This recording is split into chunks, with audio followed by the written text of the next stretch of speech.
What is up, everyone? Beast here, and today I wanted to talk about the things we learned from the Division 2 reveal. I was expecting the reveal to be today, Monday, June 11th, as according to the schedule for E3 2018, the Ubisoft conference was taking place today. So I was totally unexpecting the reveal to be for Xbox yesterday. Hopefully the Ubisoft conference will show us even more Division 2 information, but let's talk about what we've seen so far from the reveal from yesterday.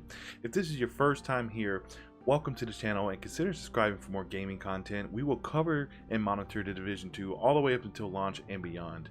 So be sure to leave a like and share this video so others can find us and we can start building a community. And with all that out of the way, let's jump right into it. Division 2 takes place 6 months after the first game, whereas the first game was located in New York City in the dead of winter. The sequel will take place in summer and is located in Washington, D.C. So first things first is new environments. The start of the reveal showed a wooded area with a blend of urban structures, which goes to show you as this virus starts wiping humanity out, nature still continues to grow. And I really like the aesthetics of the environment. Although I do like the nod to the first game when they lit up the Christmas tree. That was a nice touch. They didn't show off too much of the map. I think that's a lesson from the first game because in the 2015, I believe it was, the reveal for the first game, the size of the map was huge, it was humongous, and it was a lot bigger than the size of the map for the first game. But if I had to guess, I think the map size for Division 2 would be around the same size as the first game. Maybe a little bigger depending on if they do DLC, things like that, but I think for starters, it'll probably be the same size.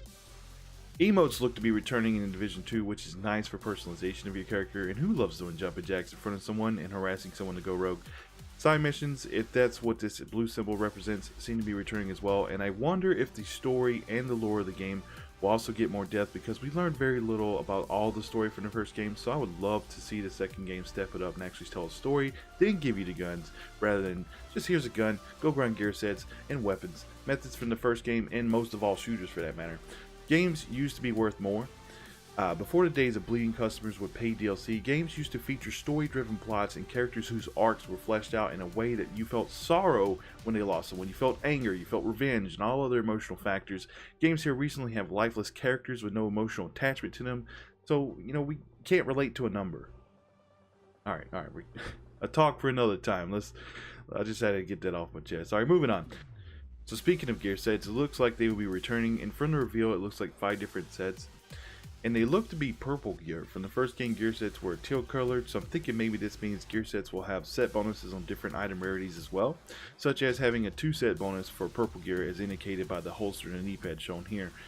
And it looks like skills will be unlocked via in-game currency instead of unlocking the base of operations from the first game, which is interesting.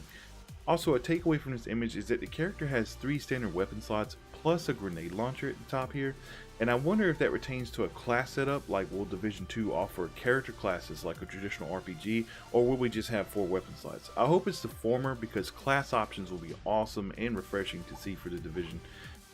New enemy classes appear in the reveal with this guy here who launches like a glue trap at one of the agents and it freezes them in place until another agent shoots at the trap, freeing his team member. I think that's really cool, but I imagine on higher difficulty this will be really frustrating. Enemy weak points will also be returning, which helps tremendously. By hitting these weak points you could take out enemies faster, and also a new weapon was featured here, a crossbow. So hopefully it hits like a truck because I would love to take this into the dark zone using PvP. New tech was also shown off in the reveal. The main characters throughout would look to be a turret, but it actually turned out to be a volley of tiny missiles, which another agent called the Hive.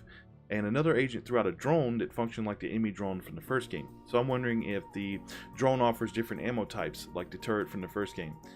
Flying shock turrets, anyone? But that wraps up the video. Let me know your thoughts down below and make sure to sign up for the beta. I will link that in the description below. It will be for Xbox, PlayStation, and PC. So make sure to sign up for it while registration is still open. I'm excited about this game. It's a little less than a year away and really puts me into the grinding mood. So I think I'll start streaming Division 1 again. I've been on a bit of a hiatus as of late, but I don't want to stop doing what I'm doing. I enjoy it, and I hope you guys will enjoy having me. My name is Beast of Ishtar, and I'll see you in the next one.